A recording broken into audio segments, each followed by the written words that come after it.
All right, welcome everyone to another episode of the Gin and Tonic Show. As you know, we are a weekly online calling panel discussion show that focuses on the religion of Islam and related topics. In juxtaposition, wow, I'm stumbling a lot. Potato, sorry guys. In juxtaposition to the propaganda of Muslim apologists, the far right, conservative Christians, and other parties of disinformants, the Gin and Tonic Show aims to bring a balanced perspective to issues pertaining to Islam by presenting accurate information in order to educate its viewers on Islamic history, scripture, theology, politics, etc. This show is hosted weekly at 9 o'clock AM Sunday UTC on Google Hangouts and streams live at the allotted weekly time on the Gin and Tonic Show official YouTube channel at the following address: youtube.com/user/the Gin and Tonic Show/live. Although if you want to find us, just type in the Gin and Tonic Show on Google and our YouTube channel should come up, and if you click on it whilst we are live, it'll show a little tab or something, a little box saying currently live streaming or something like that. You click on that and here we are. The audience can participate by leaving comments on the live streaming YouTube video or by calling into the show to ask questions and stimulate discussion. If you want to call in, you just have to follow the link that we will provide at some point whilst the show is going. We'll post a link in the live streaming YouTube comments. So you just go to the comment section, there will be our link, click on the link, and it'll bring you to the Hangout where you can chat with us or ask questions or whatever the case may be. All our shows are recorded and published on our YouTube channel, with our all available for later viewing. I have a couple of interesting things I want to talk about, but before I do, did you want to do some definitions and bits and pieces before we go anywhere? Stop. Let's do some bits and pieces. Yeah, we're a little bit late because Google decided now's a good time to verify the account. I don't know what that means, verifying an account. I mean, I'm here, I'm using it, I've entered the password, I've done everything I need to do, and I say, well, now I would like to verify this account. What the hell is going on here? Then I'm going, you know, like the normal thing I normally do as I go to the home page of the Gin and Tonic Show. I click on the live link, and what happens? Zilch. Nada. Nothing. Zero. I have to go and click on View as Third Party or Viewer or whatever. I can't remember what I clicked, and then it works. Otherwise, I can't even see the comments. And I don't know why I even bother when I start to switch on the Q&A so that people can, you know, have a separate box, and I don't need to refresh this all the time, but it comes up automatically. I don't know why I bother. It doesn't work. So what to do? Okay, welcome everybody to the Gin and Tonic Show.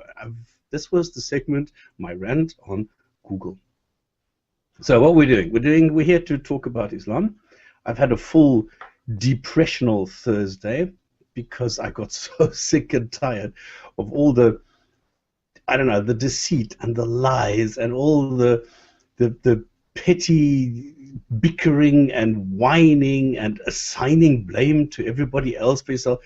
And I thought to myself, why are we doing this? I mean, I don't get it. I mean, why are people so deluded, telling themselves, well, I need a purpose, you know, like I'm a kitchen utensil, I'm like a knife sharpener, I'm like a mixer, I'm a shredder or whatever. I need to have a purpose. I need to belong somewhere, I need to fit somewhere. It makes me so mad if I hear these stupid idiots when they're talking about their stupid things. And do you know how the universe started? No, how could it? You didn't create yourself. It's like your mother giving birth. Wow! Hello, everybody. This is the Gin and Tonic Show. We're talking about what Muslims claim about Islam. We're doing that in a way that we try and stay objective. Unless I'm in a complete mode. We try and be objective. We try and be accurate. We try and be, you know, as good a source of information as possible. Yes, of course, I have a bias, and yes, of course, I'm emotional, and yes, of course, I'm a human being, so I can make mistakes. Absolutely. But the thing is, we don't want anybody to lose their belief. We don't want anybody to change their belief. We're not here to tell anybody that what is it? Jesus? No, is it Christ is the way and the life and the way and the I don't know something. They have this Christians have this funny the way, the truth, and the light. I think something like that. Yeah. So we're not interested in that. Okay, we don't give a continental damn. I don't think any god is better than the other one. They're all like ridiculous.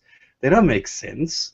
And I don't know why anybody would ever in the last 20,000 years have thought, I don't quite know how thunder, it must be gods or something. I mean, sure, 2,000 years ago, having these, these families in the heavens and the skies and somewhere above because Earth is flat and up there's something mysterious. I understand that. I get that. This I can understand. But today, no, that is totally beyond me. So we are atheists, and we don't have any dogma or agenda. So I have a hard time understanding what atheism is. I mean, there's no ism in atheists. Just because you don't believe something. I mean, there's no a-dragonism because I don't believe that dragons exist. Just because there's no evidence for the existence of dragons, which makes me an a-dragonist, does not mean there is a-dragonism. There's no cult, there's no following, there's no group, there's no meetings where we hold hands and sing Puff the Magic Dragon or something like this. So there's nothing there.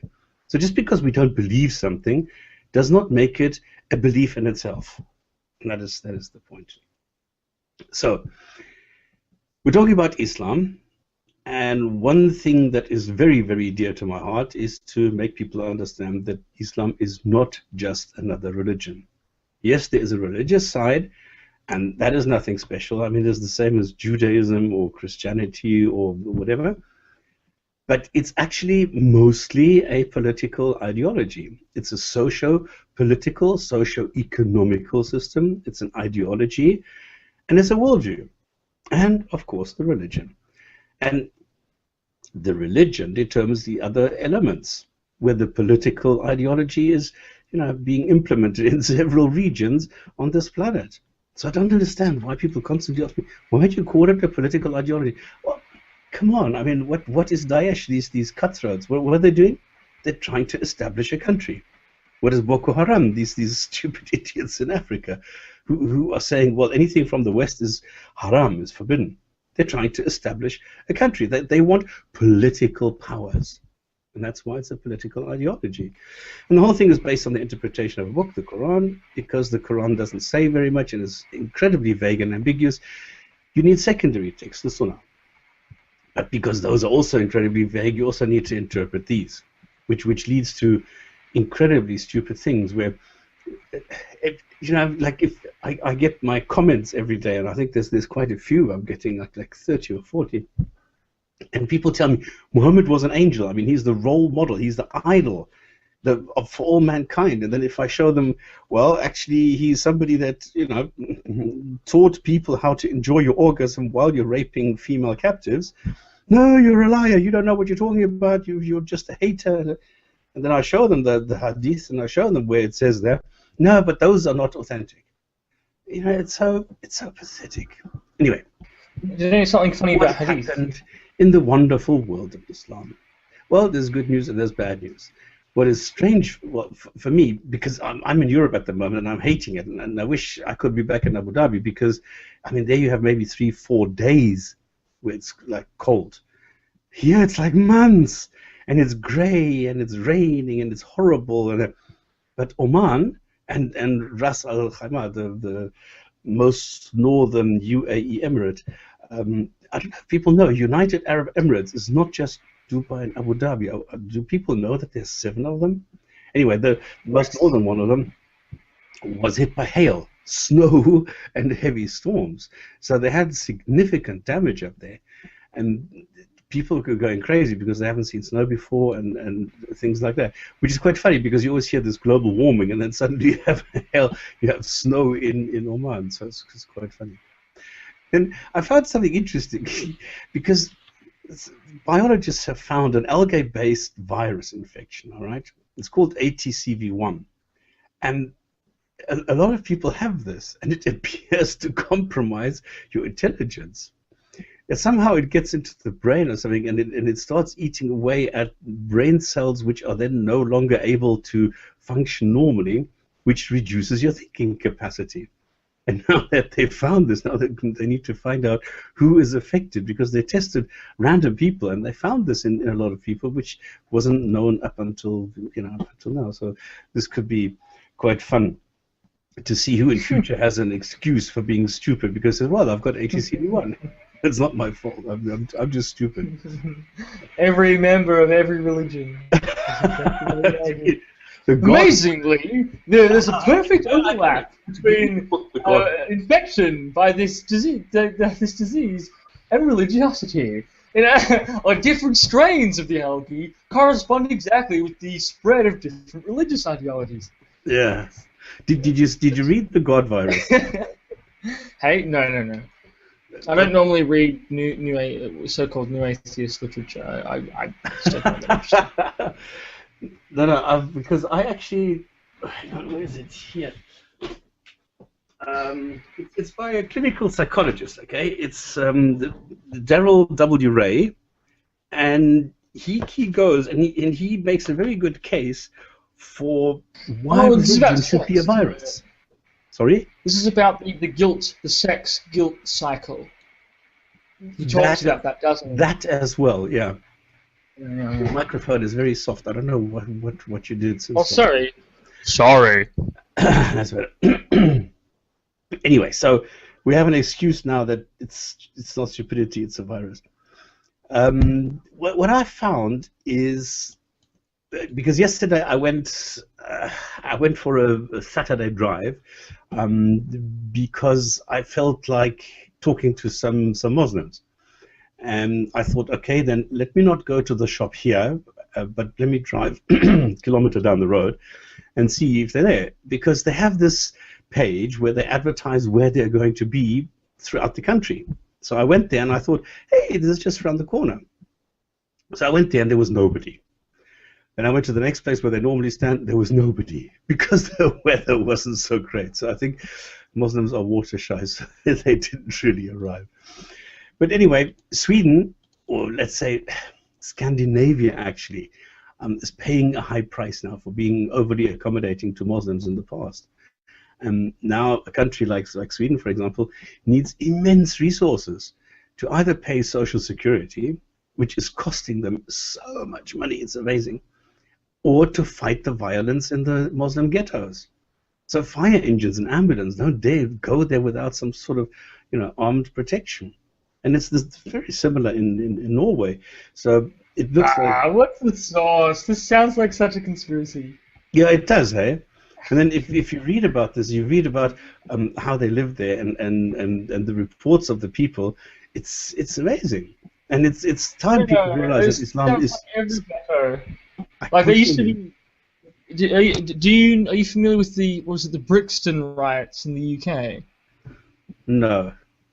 I think all the Caribbean and African immigrants, because of all the racism and the social malaise, rioted at some point. So there were big riots and a lot of race riots. I mean, every few decades you have this kind of thing. I don't think it's I really doubt, this is like a special Muslim issue or anything like that. I'd be very careful. Like there's a lot of far right. There's far right parties in these countries, in Scandinavian countries, put out a lot of crap. So, for example, you might have heard 99%. I don't remember the exact number. 90% of all rape in Norway is caused by Muslims. And it's just like a lie. It's like the guy who allegedly said it has come out and said, the government minister or whatever said, I didn't say that. It's just, so you be careful. I'd be very careful with this information, because a lot of the time people just put out hooey, to use the technical term. But sorry, continue. No, I agree with you. It's just that there's a lot of corroborating, accounts of the same thing happening. This is why I'm taking this a little bit more serious now. Anyway, the Muslims are still claiming to be the initiators, the first, and for everything under the sun.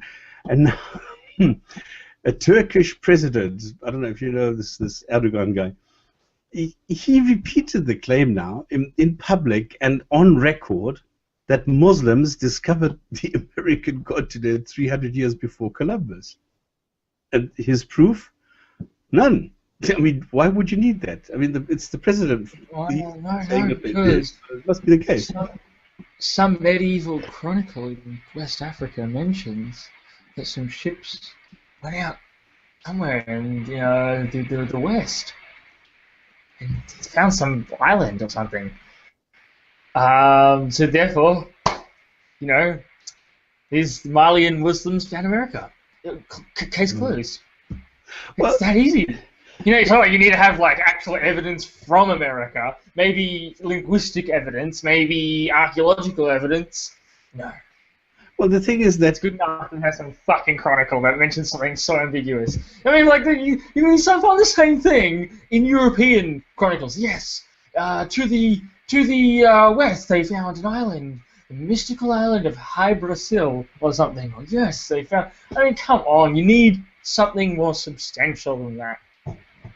Well, they say they have. I mean, they will claim that. They'll be like, oh, look, this Native American language sort of sounds somewhat similar to Arabic backwards, forwards. If you play the record backwards, it says, Hail Satan, Hail Satan. It's just, I mean, I'm being facetious, but, this is my comparison. But, it's weak.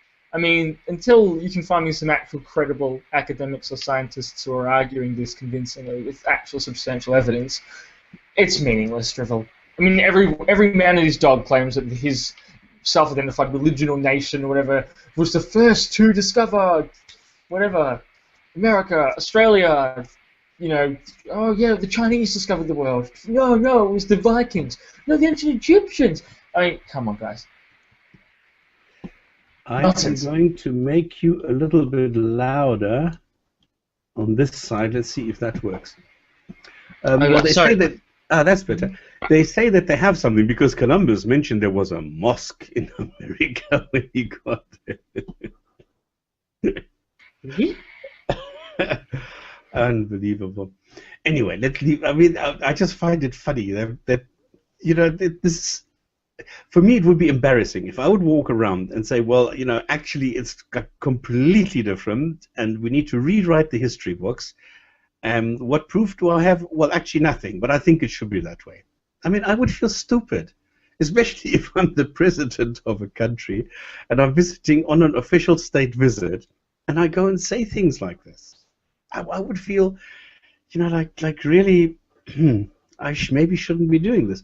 But they don't seem to have this, so anyway. And Muslims are about to get offended, once again. This time, by Mecca, the holiest of all cities, the center of the universe, and forbidden to all non-Muslims, is making space for more people and more shopping malls, apartments, and luxury hotels. Now, what is missing is a palace. And so Muhammad's birthplace will be leveled because King Abdullah doesn't care for all these emotions and simply wants a larger palace when he visits Mecca. And since he's not only head of state, but also the keeper of the two holy sites, he does as he pleases. So he's decided he wants a bigger palace, and that is it. So, I mean, I've had so many people tell me, well, we know where where Muhammad was born. We know where he died because we have his tomb, we have his bones, we even have pieces of his mustache or his beard and things like that. I've seen some of them, I think, in the Topkapi Palace. I think it was Muhammad's beard, Moses' staff, and his sword. Quran that Uthman bled out on. It's all there. I don't know why people do this. Anyway, now this alleged birthplace, well, it's going to disappear. And it's going to become part of a palace. I was going to say, I don't think it's Muhammad's, but I would love to have it excavated and to check it out, and see when it actually can be dated to. That would be really interesting. Well, they don't allow that. No, I know, they fucking destroy everything. They're not even allowing people to monitor the water contents or the water quality in Zamzam. It's all hush. Oh goodness. And I don't know if you remember a couple of years ago, I think it was 2011, I think it was, or 2010, I can't remember. And I happened to be in Doha at the time. They announced that Qatar was going to host the 2022 World Cup, this football championship. And the whole country, well, I mean, it's basically one city. So everything went crazy there because they were hosting the World Cup, and it was celebration and a day off, and it was absolutely amazing to feel the atmosphere that was caused by this announcement. How like 1 million people sort of were just celebrating, and it was just everybody loved everybody else, and it was a brilliant atmosphere. There was no, I mean, all these normal little quibbles and animosities and all these little things that you normally have simply vanished. And everybody was just on the same sort of vibe where everybody said, wow, this is great, and nobody really knew why it was great or what they were celebrating, but everybody thought it was great. So it was nice. I mean, it was a very, very nice atmosphere just to see everybody was celebrating. Nobody was I mean, if you bumped into somebody, you said sorry and you smiled, and that was the end of it. There was no, fuck you, can't you watch where you're going? No. People didn't care. It was really, really nice. Well, anyway, all they actually did is take a lot of money and say, listen, we're gonna build some stadiums, we're gonna make them collapsible, we're gonna redo this, and it's gonna be all brilliant. And they wanted to hire like some cruise liners to to accommodate people, because you can't build an Olympic village in Doha. I mean, you can't. So they had all these great plans, and everything was great, but it does seem that somebody was cheating. And now people are saying half of FIFA, the International Football Association, half the people are saying, scrap this. Russia and Qatar 2018 and 2022 will not take place in Qatar and Russia, and we will reopen everything. Because apparently there was also some what do you call it without being slander? Some irregularities with the submission by Britain. So there seems to be a lot of kerfuffling, a lot of dealing under the table going on here. So anyway, now a German judge said that they should stay with it. Another judge has said no, and now this is all. So everything is going to be reopened. Everything's going to be redone, and I doubt that they're going to select Qatar. Especially since in the summer, when this traditionally takes place, you can't play soccer in Qatar. It's simply too hot. And now, finally, on a lighter note, Hamza is slowly staging a comeback. He's sort of drifting back into the scene. He's now doing a public, what he calls workshop, a 2-day workshop titled Divine Reality, Pretending His God is Real. And this is going to be beginning of December in Manchester. And of course, it addresses the atheist. Now, he doesn't know what an atheist is. And he doesn't have an atheist by his side either, which he would have if he were honest. I mean, if I'm going to have a symposium or a workshop or something on atheists, I would make sure I have an atheist there to confirm what I am saying. Otherwise, this is Hamza, the liar Tzortzis. Anyway, he claims that atheism, whatever that may be, is unnatural and irrational. So he thinks that you're supposed to believe something without evidence, without thinking, without any reason, and you just should go, well, do that because you don't know when the universe or how the universe or what made the universe or whatever. What does unnatural mean? I don't know. Whatever, it's unnatural. It's more natural to believe in a God. I think. But what does it mean? What does it mean to say that something is natural? Okay. Do you remember Dawa Films when he made a video against Thunderfoot? Yeah. Okay. He was using a study by Bartlow, if I remember correctly, of some. Is that one about children having university-associated studies where they show that it is natural for humans to believe in gods, or some sort of agency or something? Like very specific. No, it must be gods. It must be gods. It must be a supernatural being, a personal being that worries about humans a lot, about their sex life. I mean, 50% of Islam is. Well, I thought it was. I mean, I didn't really pay attention. It wasn't really relevant to me or my interests. But I thought it was something to do with children detecting some sort of agency or purpose. I thought it was something like that. Well, no, it was children trusting their parents, and then when questioned whether they would trust God more than their mother, they said yes. There you go. Irrefutable proof. Din al-Fitra hashtag. Do you what? Din al-Fitra. Yeah, exactly. I mean, and it turns out that this is not a study. This is not nothing. This is just. But see, I don't think. Okay, so I'm pretty sure natural means something which operates within the system of natural laws. So what they really mean is biological or innately psychological or something, like you're born with it. That's what he means by natural or unnatural, I think. Like, we're not born with atheism, we're born as if that means anything. Like, oh great, you know what else we're not born with? We're not born with an understanding of how gravity works. Or anything like that. We're not born with intuitively knowing that the Earth is, heliocentric, or even spherical. I mean, it's so meaningless. This argument, it's so irrelevant.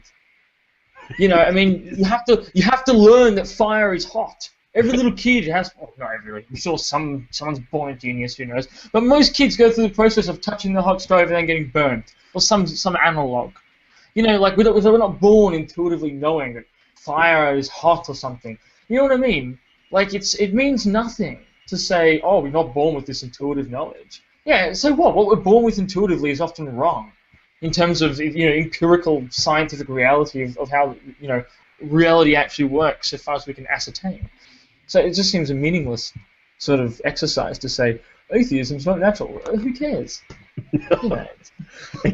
And when he then, I mean, it's his usual these incoherent words stitched together to make it sound pompous, just to impress some Muslims, that he can use words which are which are longer than 2 syllables, and then he comes up. Okay, you're going to like this one. What exactly is the atheist narrative?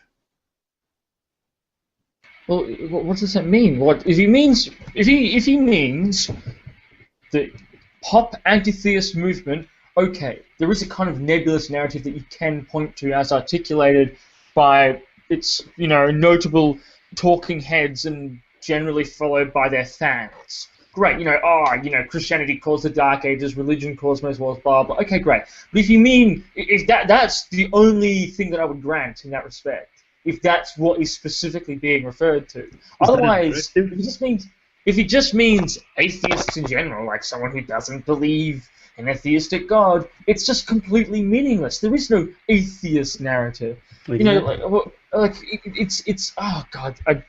Anyway, it's. Okay, I'm going to finish now. What is outright hilarious is this what I call his selfie.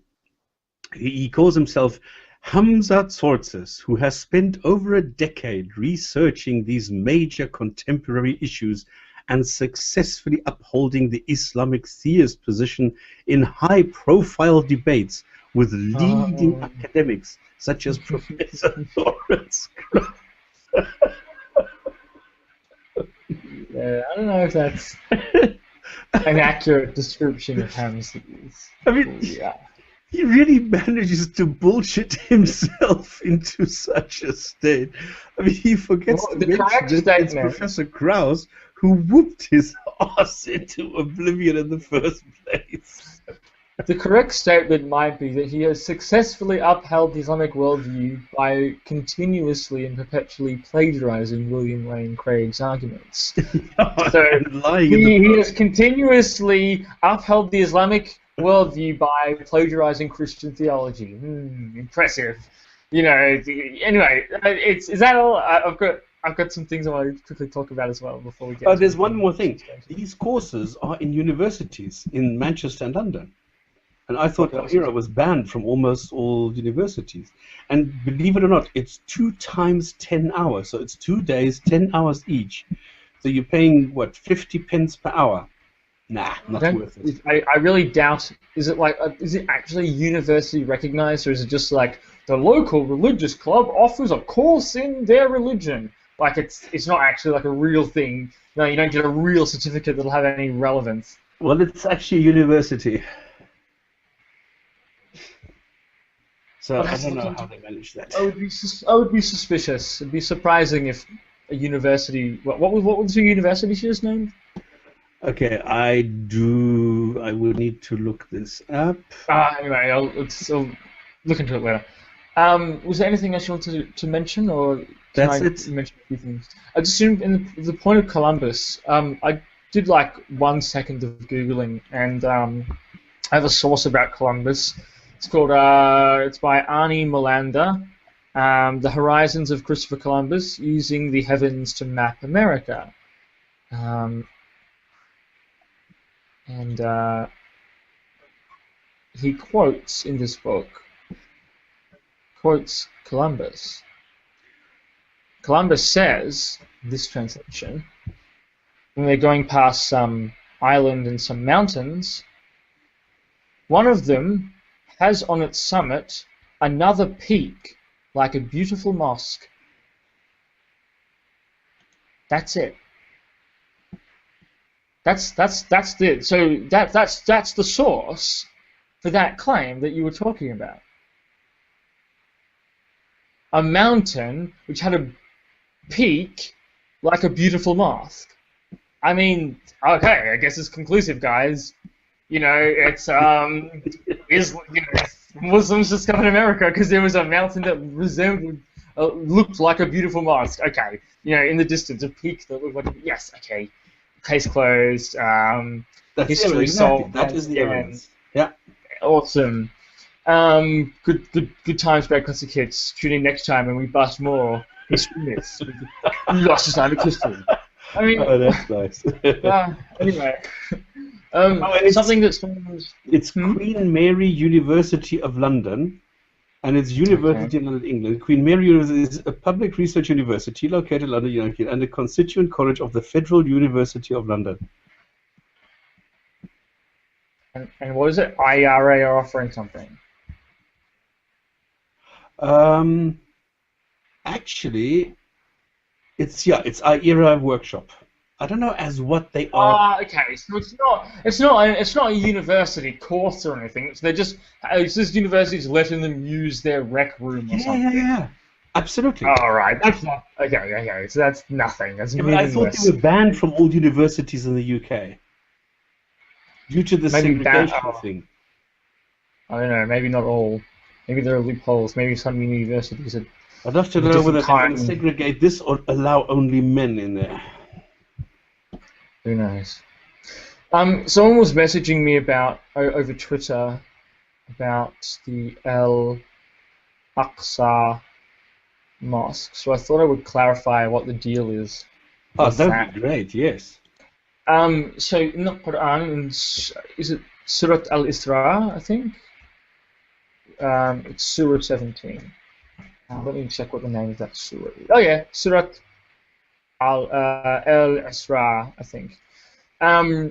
Says in its first verse 1, ayah 1, praise him who made his servant Abd journey, Asra, in the night, Layl, from the sacred sanctuary, Al-Masjid Al-Haram, to the remotest sanctuary, Al-Masjid Al-Aqsa, which we have surrounded with blessings, Barakna Hawla, to show him of our signs, ayat. So the Quran mentions at one point a journey, some servant making a journey during the night from the sacred mosque to the furthest or most remote mosque. Keep in mind the word mosque just means like a prayer place or a gathering place. Yep. Yes, at this point it wouldn't have meant like, you know, building with a minaret. You know, this is later. So this is what the Quran says. Then we have Pseudo-Eusebius, some Armenian chronicler who's writing in the 660s, and he talks about how the pretext to this, or the previous narrative to this, is that the early Arab, Paleo-Muslims were Arab and also Jewish tribes working together in their invasion of the Levant. And Eusebius then proceeds, I shall also speak about the plots of the rebellious Jews, who after gaining help from the Hajarenes for a brief while, the Arabs, the Paleo-Muslims, decided to rebuild the Temple of Solomon. Finding the spot called Holy of Holies, they rebuilt it with base and construction as a place for their prayers. But the Ismailites, the Arabs, being envious of them, expelled them from that place and called the same house of prayer their own. Then the former built in another spot, right at the base of the temple, another place for their prayer. So there was something built by some, according to this source, by some Jews somewhere on there.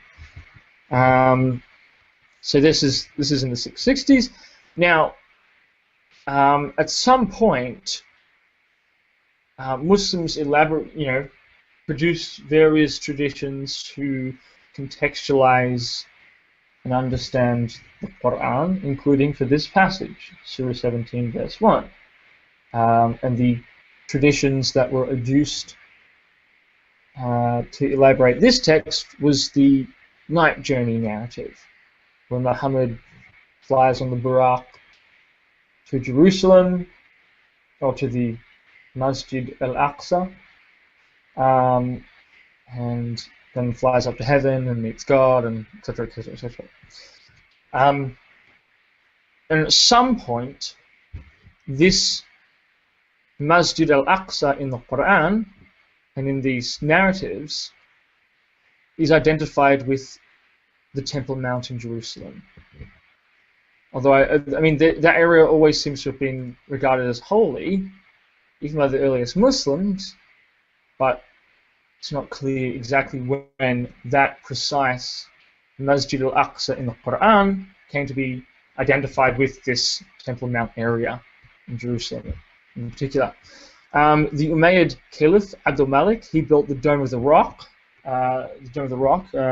Qabat as-Sakhra, a shrine on the Temple Mount, and his son Walid, the next caliph, completed a nearby mosque that came to be named after the Quranic reference, Al-Masjid Al-Aqsa. So this is the modern Al-Aqsa Mosque. Although I'm not sure, it may have been renovated in later times by Abbasids and Ottomans, whatever, as was, for example, the Dome of the Rock. So hopefully that provides some illumination. It's not clear exactly when Muslim commentators and traditions specifically identified the Temple Mount with the Al-Aqsa in the Quran, but yeah, hopefully that disambiguates a bit of it or clarifies it somewhat. The general outline of the concept and where this idea of Al-Aqsa comes from and so on and so forth. Does that make sense? I thought this is exactly what we said last time, isn't it? I don't know. Someone was. I thought I should reiterate. With recourse and stuff, and disambiguating the dome and the mosque because they're different things. And people.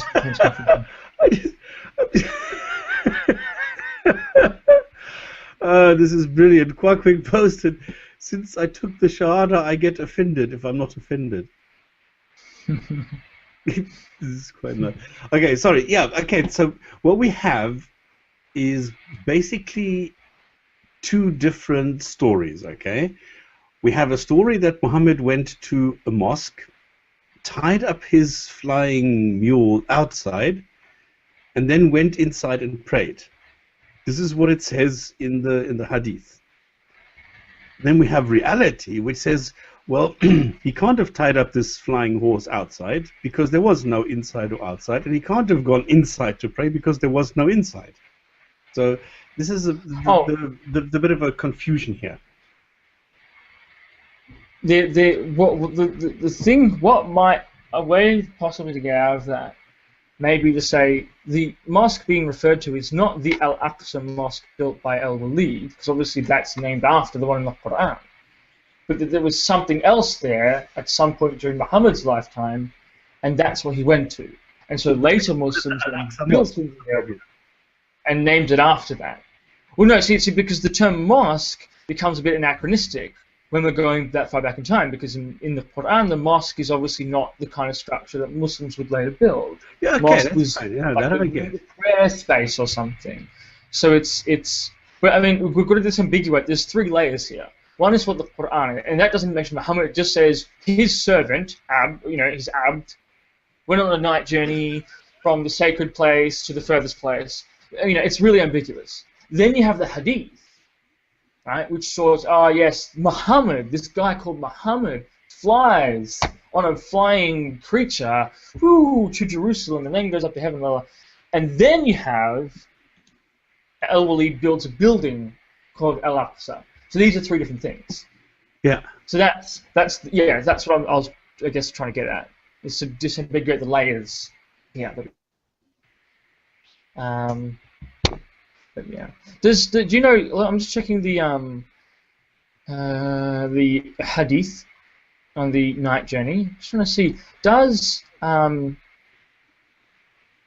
Hadith in the text actually specifically cite Jerusalem, or is that also just ambiguously say ambiguous Masjid Al-Aqsa? Yeah, there's no reference to. That would be interesting, because if it doesn't actually specify Jerusalem, that could indicate that it still hadn't crystallized as that location until then, possibly. I would need to go and open my book, which I saw. Maybe I should go and put this on Amazon self-publishing. Yeah. How do I find find Miraj? It's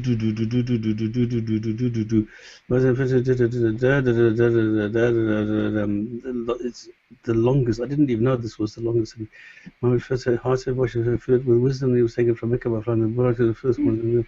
Then he went about the second part of it, where he said, "No, I do not mention anything about glory to Allah takes us by night from the sacred mosque to the furthest mosque, whose precincts we did bless, in order that even by shams of our sides, for he is one who hears things, something I found bigger than Allah has to praise himself.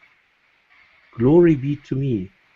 Oh, I glorify myself, and I who me who took my servant on a journey. Oh my goodness. Okay, this is there are some hadith that would seem to explicitly connect the night journey to Jerusalem. So I'm looking at one in Bukhari, for example. Narrated Jabir bin Abdullah, when he heard Allah's apostle saying, when the people of Quraysh did not believe me, in relation to the night story, I stood up in Al-Hijr, and Allah displayed Jerusalem in front of me, and I began describing it to them while I was looking at it. So in this story, Muhammad's able to miraculously prove that he went on a literal night journey by being able to describe Jerusalem, even though he supposedly hadn't been there before. And there's another hadith which mentions his night journey at Jerusalem. But the problem always is, have the translators inserted Jerusalem into the text but it isn't there in the Arabic? I guess I would have to have that verified by... so I imagine, I think the term, I think the term is Beit el-Maqdis, which I think is a common early Islamic term for Jerusalem. You know how it's called, similar to how it's kind of called El-Quds in Arabic nowadays. Well, here it says... Which is like the holy house, the holy city, the holy... So are you familiar with Hadith Qudsi? It's the same root. Holy, sacred. You know, because it's a sacred city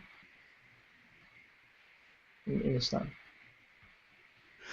There's a hadith which says, narrated Abu Dawud, O Allah's Apostle, which mosque was built first? And he replied, Al-Masjid al-Haram. I said, okay, which was built next? And he replied, Al-Masjid al-Aqsa. And then it says, i.e. Jerusalem.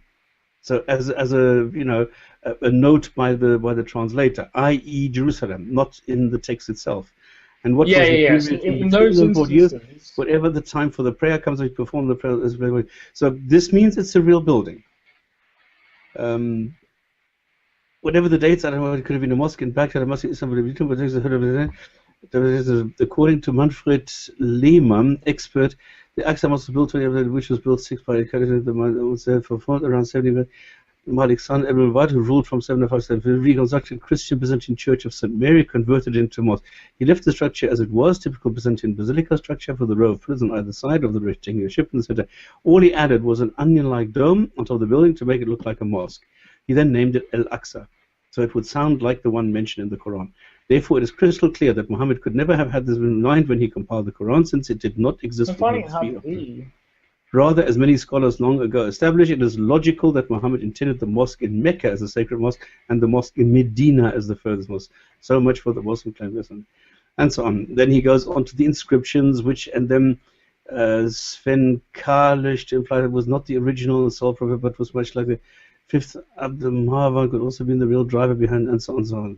So, okay, for me this is highly unclear. Who did what and when and why, and because nobody, like, I've never found anything about the inscriptions on the Al-Aqsa, no, not on the Al-Aqsa, but the Dome of the Rock, because it says that they are Quranic inscriptions. But when you ask somebody, okay, where's the Quran? Where does it say this sentence in the Quran? There's just a lot of silence, because there is no such inscription in the Quran. Oh yes, some of them seem to be variants without any actual analog. Exactly. But the thing is that there are verses on the Dome of the Rock that talk about the night journey. Those verses are on there, but they were added later, I think, by the Ottomans. The earliest one, the earliest Dome of the Rock structure, built by Abdul Malik, actually is just covered in stuff about Jesus. Jesus is, not God. He's not three. He's not a Trinity. Those kind of anti-Trinitarian verses are the ones that you find there. The standard contemporary propaganda. Hmm? Yeah. Possibly. I see that you've renamed yourself Klingschor al-YouTubi. I thought it'd be funny. I think it is. I think it's hilarious. YouTube. Oh, by the way, YouTube is going, by the way. Did you know that now they have subscription mode in YouTube for music? So Google is really pushing this, that they want to make money from YouTube. Yeah.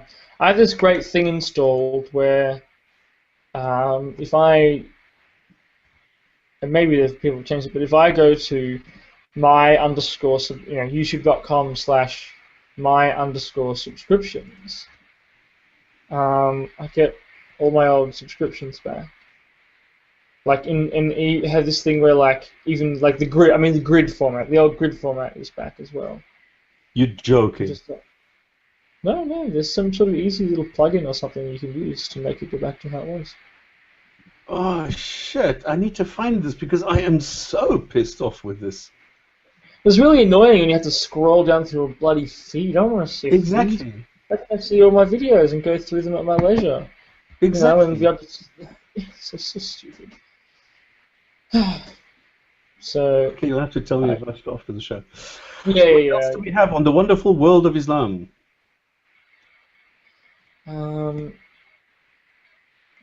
By the way, do people know this entire story? What Muslims, well, Sunni Muslims, have to believe? I don't know if we ever went and told the whole story of how Muhammad goes to bed and then the angels come whooshing down and they open his chest and they take out his heart. Did we ever go into this? The night journey? Yeah? I don't know. It's a good question.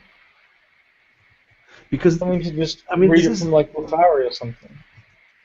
If you go to Bukhari and you read the story, it is absolutely amazing how much credulity, how much faith, how much abandoning of all logic, reason, and rational thinking you have to go through before you can accept this. I mean, it's absolutely amazing how somebody today can say, yeah, it's a miracle, it was in those days, and God can do anything. Like, he opens the chest, takes out the heart. I mean, he doesn't put Muhammad on any life support systems. The heart is just removed and then washed with the dirty water of Zamzam. No, very pure. Magical pure water. Contaminated water. You can't even drink this. And even in those days, it contained minerals. It contained bacteria. It contained all sorts of germs. And then they put it back in his chest, and this is always the best part, they filled the heart with wisdom and knowledge. Now, how the fuck do you fill a heart with anything but blood? It's a freaking muscle. All it does is pump blood, and it doesn't. I mean, the stomach, the intestines, they contain brain-similar cells, and cells which are similar to brain cells, but not the heart. So I don't understand how this is supposed to make any kind of sense, that you fill the heart with... It's all metaphorical, man. It's all metaphorical. You have got... I don't know why you have gone quiet again. I can't pump up your volume anymore from this. Hey? Alright, here, let me see if I'll... You must have changed the setting, because it's much more quiet than usual. Alright, let me see how... I can probably change this on my side. Microphone... So anyway, what they did is then... They put him back together, so they put his heart back, and then after they filled it with wisdom and knowledge, they stitched him up again, and like 2 seconds later, they put him on a flying horse, on a flying mule. Well, we don't know what it is. It's smaller than a donkey, larger than a mule, with the head of a female and the tail of a peacock. So I don't know. But anyway, Sunni Muslims need to believe that this is possible, just like they need to believe that it's possible to revive a human corpse just by hitting it with a piece of steak. They need to believe this. Is it louder for you now? Is it better? Sorry? Can you hear me more clearly now? No. Huh. That's really weird. Is it better now? Ah, that's better. The only thing is I don't want to really hold the microphone because you'll hear like clicking as I move it around or whatever. So I wish it would just work. How about this? Is this better? No, well, you're going back to muffled. I don't know what you changed. You must have changed some setting somewhere. No, I haven't touched it. Well, a week ago it was fine. Now it's not. So. Is it fine right now? No, now it's over modulating. Huh. This is really strange. I'm really sorry, guys. I don't know why. God has a hand in this. It's supernatural. He modified your microphone settings. No, it's the wonderful world of Microsoft. Oh, yeah. Anyway, so then they put him back together. They put him on the Buraq. And now what it says is that the Buraq has the magic ability that in one stride it can breach the horizon. In other words, when the back is still here, the front is on the tip of the horizon. So how far is the horizon? 20 kilometers, right? So it's not that far. So it can only do like 20 kilometers at a time. So from Mecca to Jerusalem, how far is that? That's like 800, maybe even 1,000 kilometers.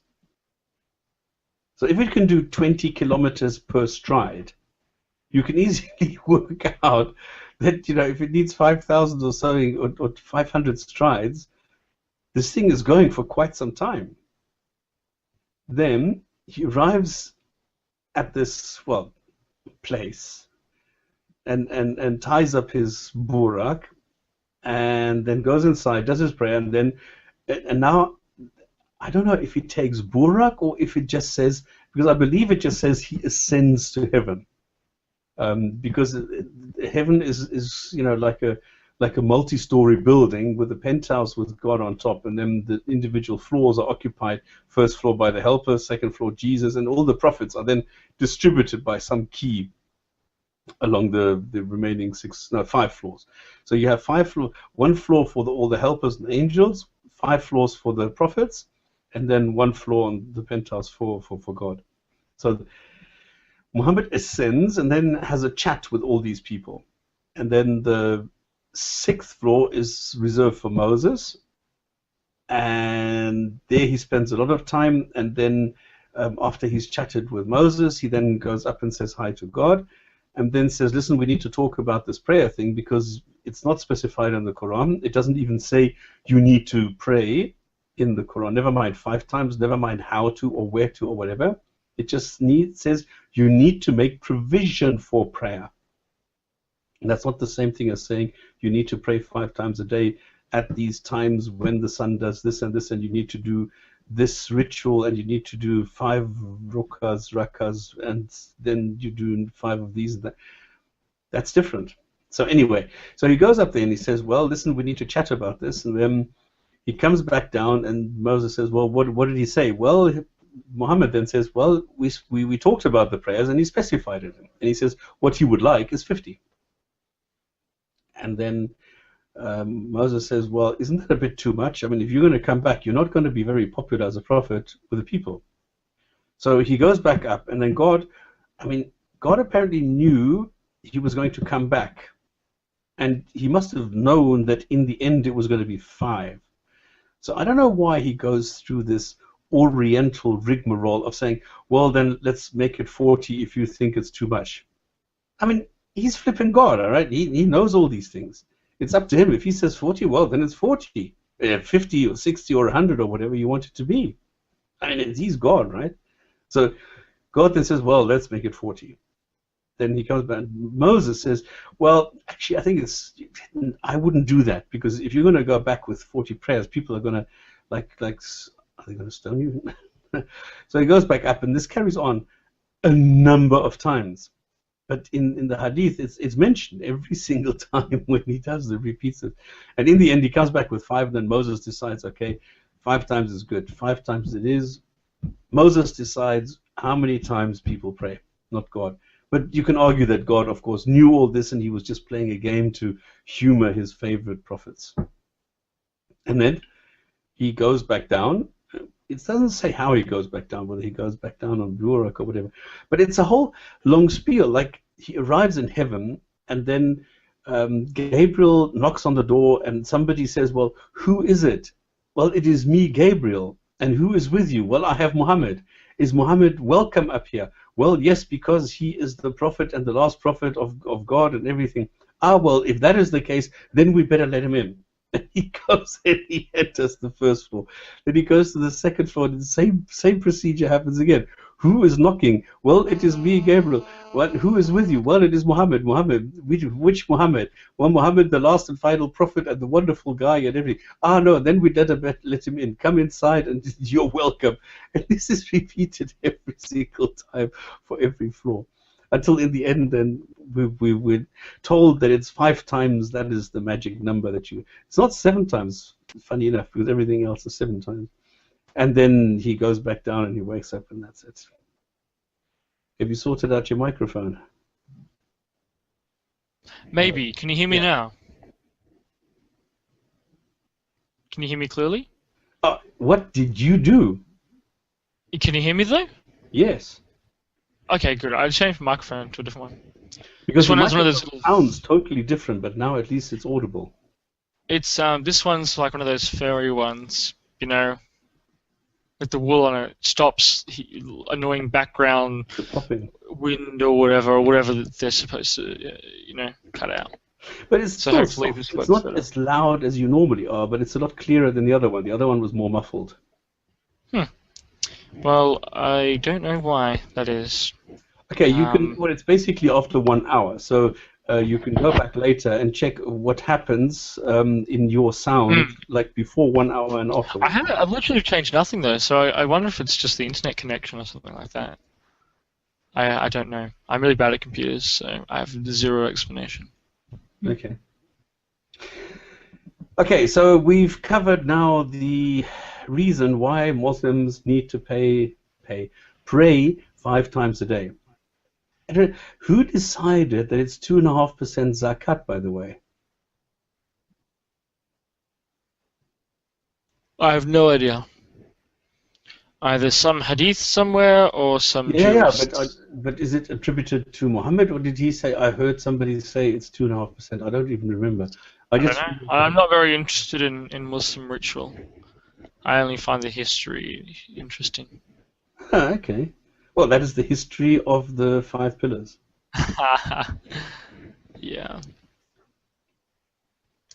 Pretty interesting. Yeah, because That, I always see these parallels to Judaism, where Islam, like it's so much, it's just simply taken from Judaism and then either exaggerated or in competition to. I think it's so funny. Like they fast for a day or 3. Well, we do it for a month. We're much better than they are. Okay, do you have something? Because I need a coffee. Let's see what I've been looking at and see if I can't bring you some interesting materials. I guess there's several. I mean, let me just have recourse to the chat section. Do you guys have anything you'd like us to talk about in particular? If you do, please specify now in the comment section. Okay, great. Someone has. Oh, actually, this is great. This lets me talk about. Someone has asked about, or made a comment about, bad translations of the Quran. Trolling with Logic says, I keep hearing from Muslims about bad translations of the Quran. My question is, are the translations that bad? If so, what are some of the biggest translation errors? I'll give you one example of what I think is a pretty egregious translation error. Actually, this is quite funny. Ali Unal, in his translation of his translation of the Quran, has a pretty interesting translation for, I think it's Surah 30, verse 79. Let me make sure before I proceed.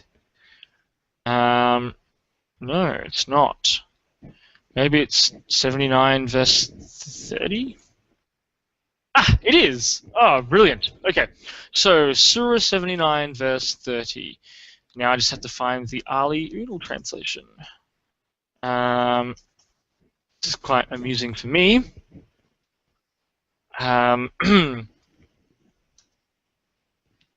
For those who don't know, Ali Unal is a Turkish author, a member of the Gulen movement, which itself is an offshoot from the Nursi movement, so far as I'm aware. And in his translation, and for those of you who are aware, Turkey is the center for kind of Islamic creationism. This is where Harun Yahya is. And this impacts sort of Turkish intelligentsia pretty substantially, in my experience. And an example of this is Ali Unal's translation of this passage in the Quran. So Ali Unal translates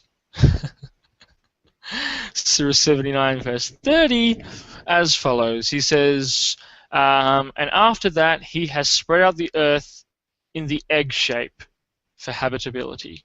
So Ali Unal He's not serious. renders 79:30 egg shaped. And then he specifies in his commentary, in the footnotes, shortly at the time when the Quran was revealed, people had no idea that the earth was an ellipse, nor was it a known fact until fairly recently. Pretty miraculous stuff, eh? That is an incredibly bad translation of that. Very, you know that I very think naughty. Austria is now pushing this. They've had enough of the nonsense, and they're saying, listen, we want to know what Islam is. You are applying for tax exemption, but we don't know why. So you are saying that you're all spiritual in that, but you can't tell us why. You can't tell us what the Quran says. We want an authorized translation. Otherwise, you're going to lose your tax exempt status. Well, I should just want to quickly clarify with this term what Ali Unal has translated as egg-shaped. This is the Arabic term daha. In the Quran, it's dahaha. Now, well, the last ha is just but Badawi and Abdul Halim, in their Arabic English Dictionary of Quranic usage, they explain that the term daha means to roll out, to spread out, to expand, to widen up. Not really egg-shaped, eh? The Arabic English Lexicon of Lane and Lane Pool explains the meaning of daha. He spread out or forth, expanded or extended a thing. And when said of God, the earth, he, God, made the earth wide or ample, as explained by an Arab woman of the desert to Shamir. Also said of an ostrich, he expanded and made wide with his foot or leg the place where he was about to deposit his eggs. And said of a man, he spread and etc. and made plain, even, or smooth. So daha is spreading out and making flat. And one source gives the example of how the ostrich expands and flattens out the earth, daha, upon which to lay its egg. So daha does not mean... Daha is a verb. Daha does not mean egg-shaped. Or to make egg-shaped. It means to smooth and flatten out. No, he says God egged it. Well, that's a very unorthodox translation, I have to say. Well, it's a verb. How do you make your egg into a verb? I don't know. I guess I could understand if there was a verb to make egg-shaped. I guess maybe that would work, but it just... That's why I came up with he egged it. But this doesn't mean that. Anyway, so that's an example of a really bad translation of a verse in the Quran. Well, if there's so many, a lot of it is not translated. A lot. It's 99% interpreted and interpreted, not translated. There you go. Because it's, I mean, look at 4.3. It's so blatant. It's so easy to see. Even somebody who has never seen Arabic will immediately see that it says and. It's because all the sentences around it all start with and. So you can see that this little khaiki, this little round thing, is and you will recognize the and in the sentence, and then you will recognize the or in the sentence. So you go to 4.3, you look around you, and you see all the sentences starting with and so you know the symbol for and. Now you go in the sentence of 4.3, you go like approximately the 5th or 6th word, and you will see that it's and in the beginning, and then you have a word, and then it's and then you have a word. And then a little bit further down, you have, it's the same thing, but as an or. So it's very obvious that this is an and. It cannot be anything else. 3, 4. Exactly. Well, in 3s and 4s, in 2s and 3s and 4s. So it's very obvious that this is 2s and 3s and 4s. And yet every Muslim will tell you it means 2 and or 3 or 4. So this is not a translation, it's an interpretation. This demonstrates something quite important, actually, and I was going to bring this up earlier, and I was going to actually use that exact example. Oh, sorry, I jumped the gun. No, that's good. It leads into it. Literalism in and of itself is meaningless because the idea is that a literalist is someone who takes this text at face value and, reads or understands or implements it as it is. That's what we think of as a literalist. That's not even the case, though. Because as this example illustrates, you would think that, people would say, oh, yeah, the literalist would be the person who reads it and then, marries 4 wives, right? And the non-literalist would say, oh, it's metaphorical, oh, it was for this or that. But actually, even that interpretation is an interpretation, right? The so-called literalist interpretation is actually, in and of itself, not an actual literal meaning of the text. Okay. And there can often be different readings of the text. There is no actual literal or fundamental meaning to the text sometimes. You know what I mean? So even so-called literalists are actually just have an interpretation. So it's actually saying that it's literalism in and of itself is not useful. You would have to say literalist in this tradition of interpretation. Literalist in the tradition of interpreting it to mean 4 wives. Okay, then you can have a literalist or a metaphorical interpretation of that. But that has to be specified, because if it's literalism in and of itself, it's meaningless. Because literally the text could mean anything, or multiple things. So that's something important to note. And then somebody asked you, what is your take on Christian Prince, YouTube and Paltalk? Well, he's funny, but he's just a polemicist. Is idiotic, okay? This is just a shouting match. I agree. And Christian Prince, I mean, I love him dearly as an entertainer, all right? Yes, he's funny to listen to, but he's, yes. I don't know. And sometimes, I mean, yes, he's right, okay? But he is not like, okay, for me there are 2 extremes, all right? You have Christian Prince, who is factually correct, but is a clown, and then you have David Wood, who is also a clown, but he's a deluded person. But at least the quality of the stuff that David Wood brings out is like on a totally different level than Christian Prince. Right? He can cite sources. Yeah, he's got some Hadith books, so he can cite Hadith essentially. And Christian Prince, what he does is very much, I mean, he's brilliant. Okay, it's very much up in your face, because he says, well, listen, you telling me this, let's go and check. And he speaks Arabic, okay? So, but I don't know if he studied ancient Arabic, but at least he knows MSA. So he goes and says, well, this is what the Hadith say. This is an Arabic site. This is the official site of Amman, of Jordan, for example. And he says, this is what it says there. And you are telling me that it says that the mosque can be just an area, but here it says that this was a building because it was built as a building. So he brings it up in their faces and says, okay, this is what the Hadith say, literally, and here's the text, 1, 2, 3, 4, there you go. That's what it says there. So, it's very difficult for a Muslim to refute Christian Prince. I mean, he's abrasive, but I think he's brilliant as an entertainer. Sometimes, I mean, I can't, I hate this Egyptian English that he uses, all right? Maybe because I hear it so much. This your prophet? This your prophet right here? You stupid prophet! You're going to convert that to Christianity? This your Quran? This is your Arabic Quran? Is it in your Hadith collection? Is this in your Hadith? Your Hadith collection, you stupid Muslim! You stupid Muslim! It's like... this is your prophet, your Quran.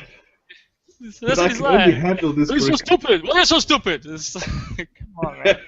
The rhetoric, it's like he's just bombastic. I mean, yeah, it is fun. But I mean, I enjoy him in the same way I enjoy listening to Ahmad Didat. You listen exactly, to Ahmad exactly. Didat, he like smashes. He's got good rhetoric. It's the rhetoric. That's the thing. It's really fun rhetoric to listen to. If you look in the Quran, in your Bible, if you turn, you will find la la la. And it's like he's just like, oh, this guy's really entertaining, But when he, oh god, I remember one that I used to love was when he's like, open up your Bible and please read, this passage, the one about like Israel being compared to prostitutes or something, and and he reads it and it's like like incest and disgusting. It's like it's just hilarious. Like he's just hilarious. He's an entertainer. It's entertaining to listen to him. I can't do an Ahmed Didat impersonation. I'm sorry, but I'm better. Yeah, I did my best with Christian Prince. Hopefully you got the gist. Of Christian Prince at least. Anyway. Question about Abrogation. Oh, by the way, I'm sorry. I forgot to put the link into the comments. I have done so now. I'm still jet lagged. I still can't handle this change to winter time. I hate it. I loathe it. Like, I don't know why people do this. We should stick to summertime, and that's it. I don't know. It costs so much money, so many resources to change this hour. I don't know. And everybody knows it's not worth it, so I don't know why they don't keep. Anyway, so I've posted the link there. If anybody wants to join, if anybody wants to chat about something, please feel free. Just click on this, join us here, and we can talk about something. If you have any comments, if you have any questions, if you have any suggestions, if we've made a mistake and you want to correct us, please do so. Yes, even though I am an angry atheist at times, I'm still lighthearted enough to acknowledge that I am making mistakes. So if you have something, feel free to comment. On abrogation, now we've had an entire show on abrogation because abrogation exists and it doesn't exist. All right? It's in the Quran and it's not in the Quran. It's a contradiction. It depends on how you want to take it. My nutshell is, yes, abrogation takes place, but you can't really say this was abrogated by that. It's all a matter of interpretation. And on the other hand, it says that the Quran is complete and everything is there, so you don't need anything else. So that would mean there is no abrogation. So take it however you want it. You've probably got a different view on this, hey, Kling?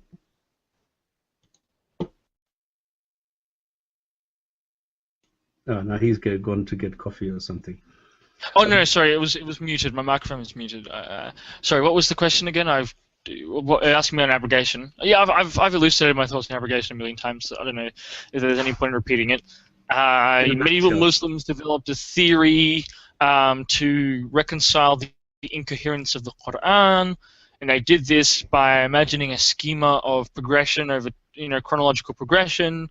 So some verses abrogate other verses, and there's no contradictions. One is just come to supersede the other. That was the schema they developed. So the most notable progression is with the warfare. You have some verses which are pacific, and other verses which are defensive, and other verses which are aggressive. And so the idea in the classical, traditional, whatever scholarship was that the peaceful verses are abrogated by the defensive verses, and the defensive verses are abrogated by the aggressive verses. Right? So that's an example of the doctrine of abrogation. And various traditions are reduced to try and prove this point, or were reduced historically to prove this point. This is similar. Although it's often unclear exactly what is abrogated by what, how many verses are abrogated, and so on and so forth. It's pretty incoherent. Yeah. And so it said that and this is in the Quran as well, that half or some of the sentences are metaphorical and some are literal, but nobody knows which is what, and it doesn't specify these are literal. And which completely ruins any pretension to understand the Quran. Yes. Because how do you know what's metaphorical and what's not? Exactly. Once you admit to metaphor, you're kind of lost. Even with Hadith, I mean, there are all kinds of contradictory Hadith. I mean, Asbab an-Nuzul is one of the most incoherent, fields when it comes to, like, Hadith. If you go through the classical tafsirs that provide all different Hadith, often there's wildly different interpretations for why certain verses were revealed, So it's, even the Hadith aren't really that useful. Another example of a really mistranslated verse. Oh, it's changed now. That's weird. It used to be different. I was going to give an example of Surah 78, verse 33, but for some reason, translation of Sahih International is now different from what it used to be, so maybe they've updated it. But that was another great example of just a complete and utter mistranslation of a verse. Going back to the questioner's query about mistranslations of the Quran. Let's see if I can find what I'm looking for here. Well, what I normally do, I don't know if you realize, is if I provide translations, or if I provide quotes from the Quran, I always provide several translations. Well, usually I do anyway. If I want to make a point, I just select one. But normally what I do is I provide there's a page which gives you like 40 plus translations. This is where I normally go. if I want to get... Is that El Tafsir? I don't even know what it's called. And my Firefox is not... I don't want to start it now. So don't worry about it. Because there I've got the bookmark for this. You just look for 40 translations. And this is a page which gives you one sentence at a time, and then you need to scroll a couple of times before you reach the end of this. They give you the accepted ones, they give you the outlandish ones, and they give you the contested ones. So you get a very good feeling of the different possibilities that a specific sentence can be translated as, can be seen as, can be understood as. So you have a whole a whole range of possibilities, and then you need to decide in the context. That's when you go, and I'm very grateful for Rationalizer that he paid up again, because the QuranX, the repository, the resource, was brilliant in that it linked everything together in one place. And that is the nice thing. So if you go to one sentence, you can then go there and say, let me take a look at the relevant hadiths for this one sentence. Let me go and take a look at the tafsir for this one sentence, all in one resource. And that is very nice. Oh, is this the QuranX? What is meant. QuranX.com. Yeah. Because it was down for a couple of days because it expired. But then he paid up again. Okay, let me just make sure that's still running before I recommend it to anyone. Well, it was yesterday, so yeah. And that is the nice thing. Yes, QuranX is still running, so it'll probably give you a whole bunch of translations. But it gives you a whole lot of oh wow, yeah, this is set up quite well. Okay, yeah, so you'll get all the QuranX.com is probably useful. All right, so what's interesting though is, okay, I found it now. It's corpusquran.com. Something to be aware of with this website is that it's actually, like Wikipedia, it's sort of publicly created. So it's not actually, fully professional per se. And a great example of this is with Surah 78, verse 33, where it says, wa kawa'ib. Kawa'ib, and this is rendered as splendid companions. Now, this is kind of odd because when you click on the same website to all the actual translations of this, because that's just in the word-by-word, text-by-text part, they all say Sahih International, full-breasted, companions, picthal, voluptuous. Now, voluptuous, is curvy or curvaceous, old-fashioned way of saying that. Yusuf Ali, voluptuous women. Shakir, voluptuous women. Muhammad Sarwa, maidens with pear-shaped breasts. Muhsin Khan, young, full-breasted maidens. Arbery, and maidens with swelling breasts. So it's pretty clear that this is a physical, breast-evoking, shapely, body-evoking term. So it's kind of hilarious that the actual Corpus Quran text itself puts Kawaib as splendid companions. What number is this? That's just this is 78. Sorry, this is Surah 70. Oh yeah, Surah 78, verse 33. This is one where I actually did. Maidens with swelling breasts, youthful maidens, voluptuous women, curvaceous virgins. Okay, but now this is the QuranX, splendid companions. There you go. QuranX is the same thing. Splendid companions is the translation. Where's that from? Kaf Ein Ba means splendid companions. How they get? Oh, QuranX. Yes. What it does is it takes this material from Corpus Quran. Do you think it's the same thing? No, yeah, absolutely. It takes that material, and it also takes the tafsirs, and it also takes all the translations. So it brings all these different materials together in one website. So that's the value of QuranX. Yeah. So it's a useful comparison. That's why. Yeah, bucks. But I found differences between QuranX and the Corpus, because I use Corpus Quran for every video. I mean, this is my standard go-to. But I found differences between QuranX and Corpus.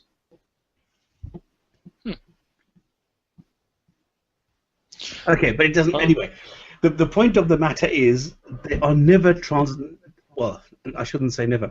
They're hardly ever translations. they're normally interpretations depending on what the person wants to express. That's true. And I'm also guilty of this. I am. I don't always use the same, the same translator.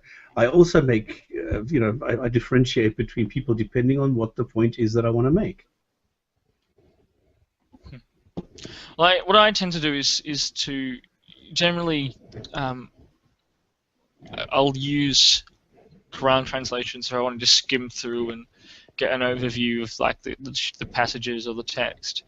But if I want to dig into a specific passage, usually what I do is look up all the key terms in Cassis's concordance or Badawi and Abdul Halim's dictionary, or Lane's lexicon if I'm feeling particularly adventurous. And I'll just have the definitions from and the terms from those texts to help transliterate any given Quran passage. Yeah, and Al-Aqsa Mosque is making the point, for example, if you're looking at creation of Earth, then it says that everything was created in 6 days. And now to differentiate themselves from the Christians, or from the Jews, I should say, in Genesis, they're saying, no, it's not days, it's periods. What these 6 periods are is not defined. It just says, now we want this not to be days, even though in the rest of the Quran it's always used as days. Like if you're traveling somewhere and it's 50,000 years of your reckoning and so many days of your reckoning, then it's the day is the day. But when it's not the day, when they don't want this to be the day, then it's not the day. Then it's a period. So this is the interpretation factor.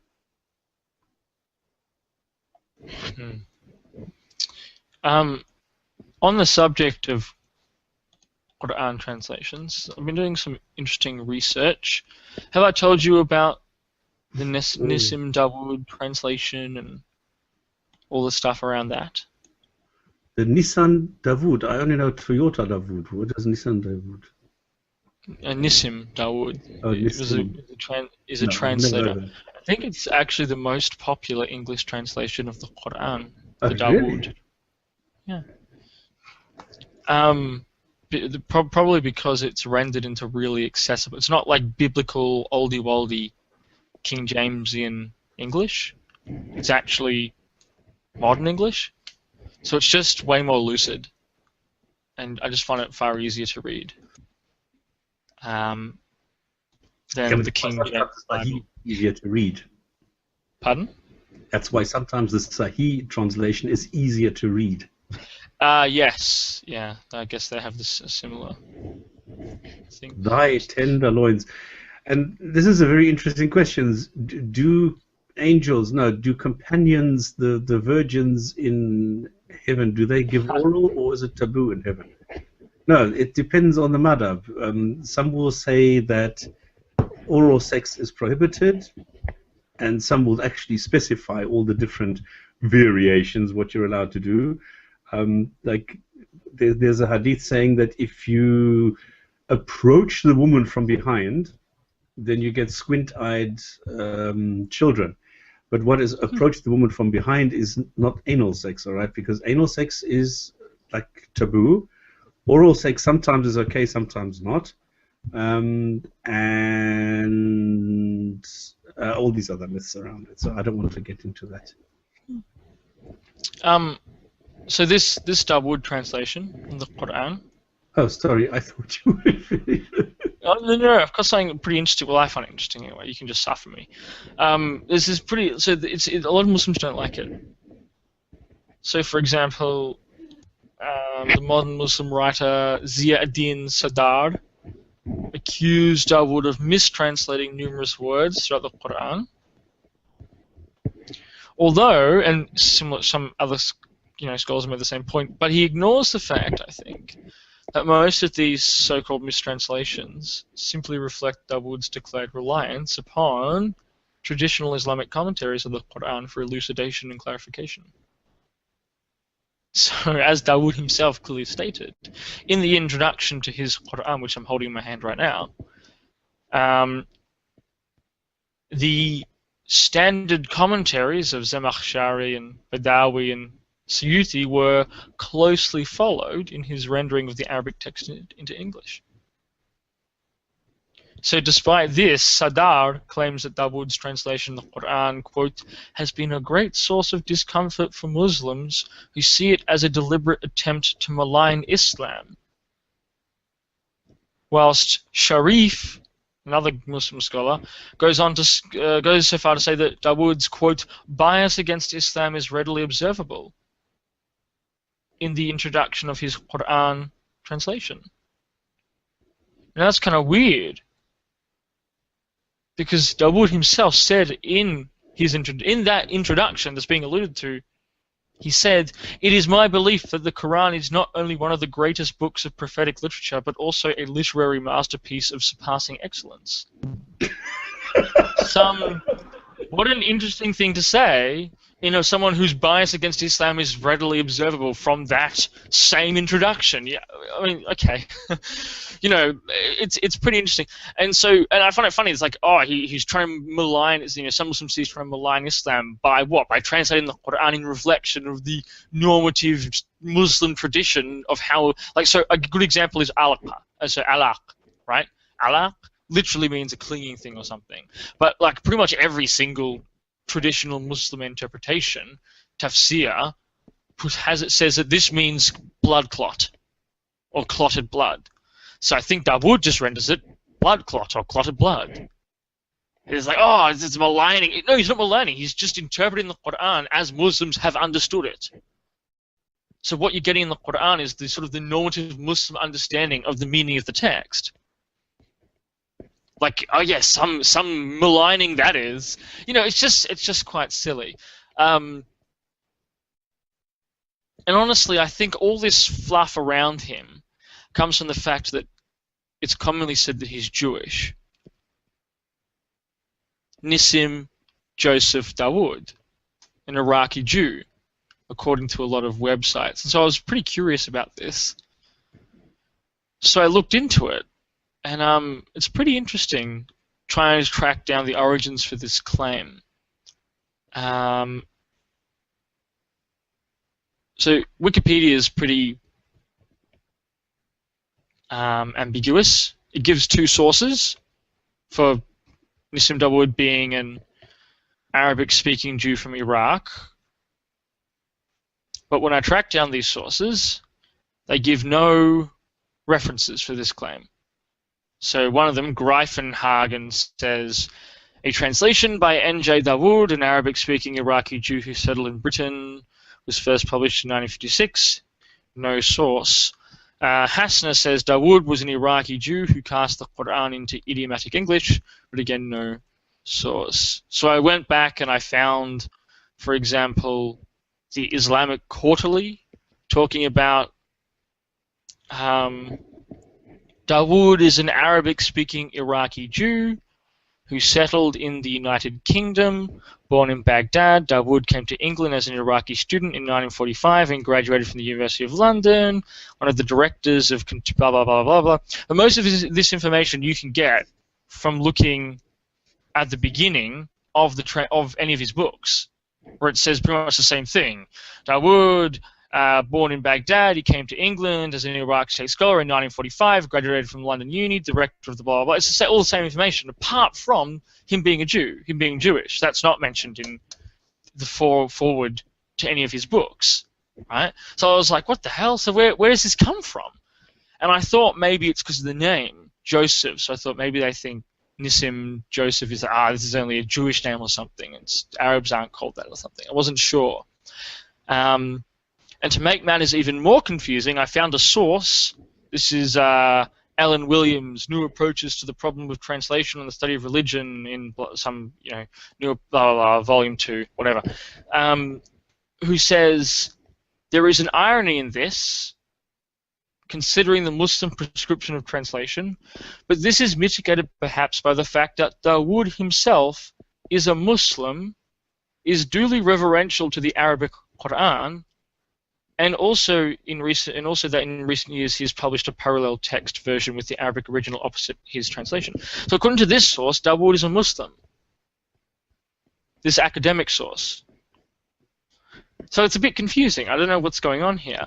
Because I think that the idea, the claim that he's Jewish is what really generates all this dislike amongst Muslims of the text. So as I just pointed out, he is referential towards the Quran, describes it as like he thinks it's like some sort of masterpiece, and he's only translating the Quran influenced by traditional Muslim understanding of what the Quran actually means. So again, hardly an anti-Islamic, insidious, bias. Explaining what the Quran means in light of how Muslims think it means. Oh, well, so it's not clear. But then I found another source. I mean, Penguin is completely ambiguous. Again, it repeats all the same information you can find in the books. It doesn't mention that he's Jewish. But then I did find one source. I found two sources which I did think maybe are convincing.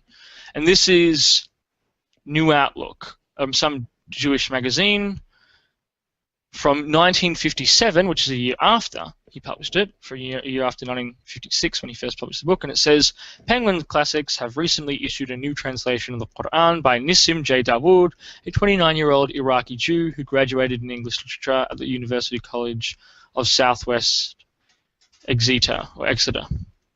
So, okay, maybe this is evidence that he was in fact Jewish. But then why does one source say he's Muslim? It's very confusing.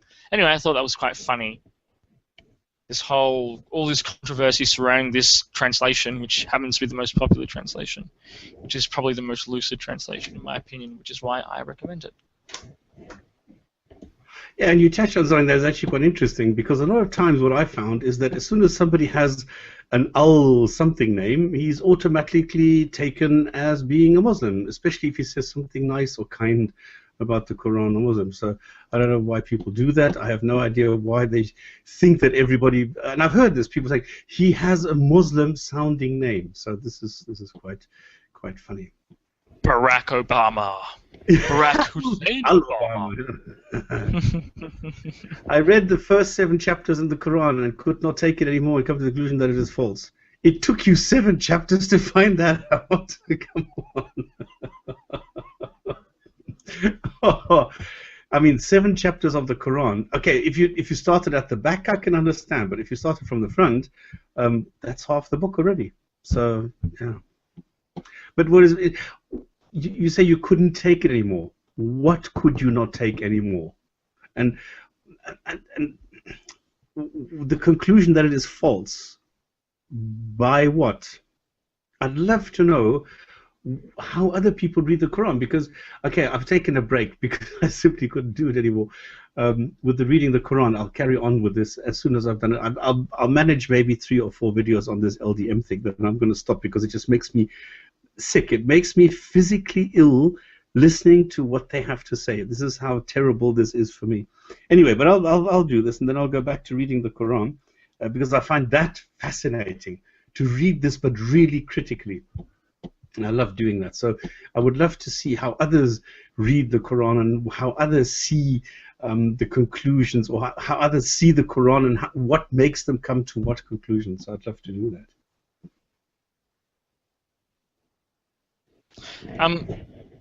I recently encountered, or was it linked to me? Perhaps it was linked to me. I don't remember. You never know where I come across all these materials. People always send me a Facebook link or a Twitter link or a Skype link, so I always forget where I go. I forget where half of this stuff comes from. Okay. But I was sent a link to some lecture by some Muslim theologian in Scotland, I think. And he was defending Hadith from Orientalist criticism. And he concluded by saying that the criticisms of Shacht have been completely debunked, and that, in actual fact, the Hadith have almost exact historical reliability. So what you're reading in Bukhari is pretty much exactly what actually happened. That's now the dominant view. Something like that. Like, I was kind of quite amused. Which is it? If it says 5 times or 6 times, which is it? 5 or 6? 5 or 6 what? Doesn't matter. Anything, because there's a lot of times when Hadith say he did this X amount of times, and then oh, I see. It's like later, a totally different one. The Romans will be defeated. Yeah. Or the bestiality is punishable by death. Next Hadith, there is no punishment for bestiality. Exactly. Yeah. So which is it? I mean, if you take, for example, this Al-Aqsa that you had before with the blood clot, in some hadith it says 40 days, in others it says 80, then it's 120. Which one is it? Which one is the one that really happened? Well, some of the implications are quite interesting if that was actually the case, if it was true. So, for example, Adam being 90 cubits. It was 60, wasn't it? 60 cubits high. 27 meters or something. It's like around 30 meters or something crazy. But that's actually, I think, impossible to have a you human. Heard? That is true. I think your body would explode, or it would disintegrate under its own weight. Of course. Giants aren't possible. But because Adam was 27 meters high, that means automatically that dinosaurs are mentioned in the Quran. Maybe yes. Maybe he was like made of iron or something. Right? You know. Have you seen the movie, the cartoon, the Iron Giant? No. That's actually Adam. I thought you were talking about Transformers now. No. Oh yes, there you go. Transformers is actually an apocryphal Quran narrative. There we go. With the same level of coherency as the main. It's just allegoric. But there's the nice chicken there, I remember. Hey, what was Megan something? Megan. I can't remember. Talking about. No, I don't even care. I honestly didn't find it that attractive. Okay, what have we got in Islam? Oh, God. It's a. I mean, I could laugh about these people like day and night, but then I get sad because I think, we really have problems on this planet. Like we need to generate clean water and healthy food, but these guys are not there. I mean, they're more worried about the classic example is this: hundreds of clerics get together and discuss whether the wife is allowed to lie naked next to the husband. These are the problems that these people are tackling when we're talking about the implications of stem cell research and the responsibilities that come from this. And they're talking about whether the wife is allowed to lie naked next to the husband. And this is so sad for me that a billion brains are not available to tackle the problems that we have today. And all they're worried about, and I see this so many times, that they see the only solution as violence. And that's sad. I mean, I would imagine that we have better ideas now than to take a club and clobber the guy next door. For what? Ah, goodness. Anyway, yeah. And we've run out of ideas, both of us. Well, I can. Something else. Someone wanted me to mention from Twitter was they linked me to some video showing, illustrating that the anti-Israel or the Israel critical movement is increasing in volume and strength at universities. And some Jewish students feel threatened, or I should say Zionist Jewish students feel threatened, because often these groups actually have, and the anti-Israel groups often are well represented with Jews, in fact. What is, for example? Usually it's taken to mean Jewish nationalist in the sense of pro-Israel, but it's a pretty meaningless term, honestly. Well, this is why I'm asking. I need the definition. I'm a little bit lost, because for me it's just. I'm just going by the sort of conventional, loose term that most people understand by the term, which is someone who is generally supportive of Israel, a pro-Israeli nationalist, essentially. Yeah, but not a supporter of the IDF. Hey? Well, I guess there is nuance. And this is something that needs to be disambiguated. There are definitely different kinds of That's why I'm asking if somebody uses the word Zionist, what they mean by that. Because for me, my interpretation it's the same as the word is just Muslim. somebody who wants a state, and that's it. This has nothing to do with bombing, or this is not Jewish. Nothing. This is just somebody who wants a country. Finished. Well, it's Jewish nationalism in particular. So it's a Jewish state. That's the particular brand of nationalism that is Zionism. Yeah, but you have Muslims in the Knesset, so how could it be a Jewish state? Well, because it calls itself a Jewish state. Officially, Israel is a Jew. It does, yeah. What do you mean? It's officially a Jewish state. Oh yeah, come on. But it's not. It's not a. It's not a real. This is something quite interesting. So I recently wrote an essay on early Orthodox rejection of Zionism. Zionism was a secular movement. The idea was, because at the time, secular ethnic nationalism was in vogue in Europe. So you had the idea of the German nation and the French nation and so on and so forth. And so Jewish thinkers in this milieu thought that they should create a Jewish nation. And they thought of Jewish as being a secular ethnic cultural identity.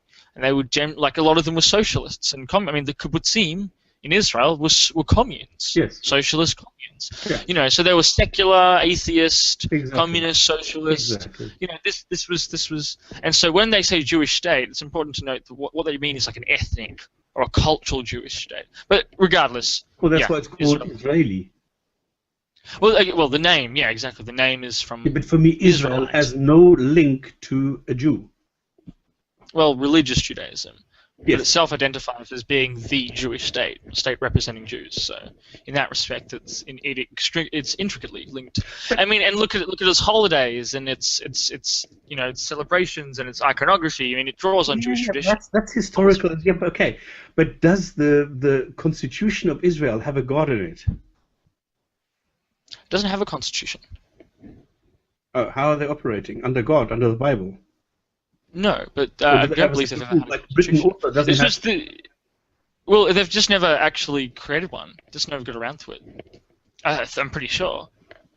They have a declaration. In the Declaration of Independence, it's pretty interesting, because they do talk about Moses, but they don't actually mention God, I don't think. They ended up editing that out. That is always the interesting part for me. Like Iran, for example, has it in the constitution, and the whole country is based on their God. All right, so that is a theocracy, and I'm not sure that Israel. Yeah, I'm right. There is no formal constitution of Israel. They never got around to actually making it. Okay. But the declaration. Pardon? So you see a link between a Zionist and the religion? No. Okay, Not at all. Nowadays, you have religious Zionism. Zionism is Jewish nationalism.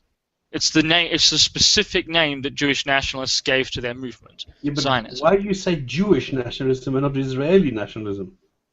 Because that's what they called themselves. That's what they wanted. They identified as being ethnically Jewish, culturally Jewish. They spoke, and they redefined. What was it? They redefined. Jabotinsky actually gave a pretty interesting. Has an interesting quote on this that I used in my essay. Here we go. Listen to. But Jesus is not here today. Yeah.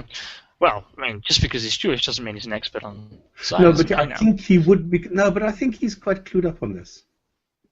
Anyway, so Vladimir Jabotinsky lived from 1880 to 1940. He was a seminal Zionist theoretician. He said, "Our starting point is to take the typical Yid of today and to imagine his diametrical opposite.